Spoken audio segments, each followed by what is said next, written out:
আসসালামু আলাইকুম বন্ধুরা, আমি জমিতে ওষুধ ছিটার জন্য আইছি। এই ওষুধগুলো কীভাবে ছিটাতে হয়, কীভাবে কী করতে হয় দেখেন। এই যে এইরকম ওষুধ দিতে হবে। এই যে এগুলো হলো পচার মনে হয়। এগুলা বিষ কিন্তু খুব ভালো, কেউ বলে ওষুধ, আমরা বলি বিষ। আমরা এই বিষগুলো দিব।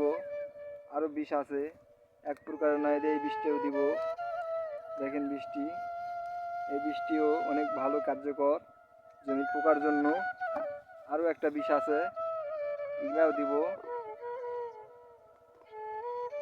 জমি যদি পচা পোকা ধরে তাহলে ধানের ফলানো হবে না। এরকম বীজ যদি আমরা জমিতে ব্যবহার করি তাহলে জমির ফসলগুলো খুব সুন্দর হবে।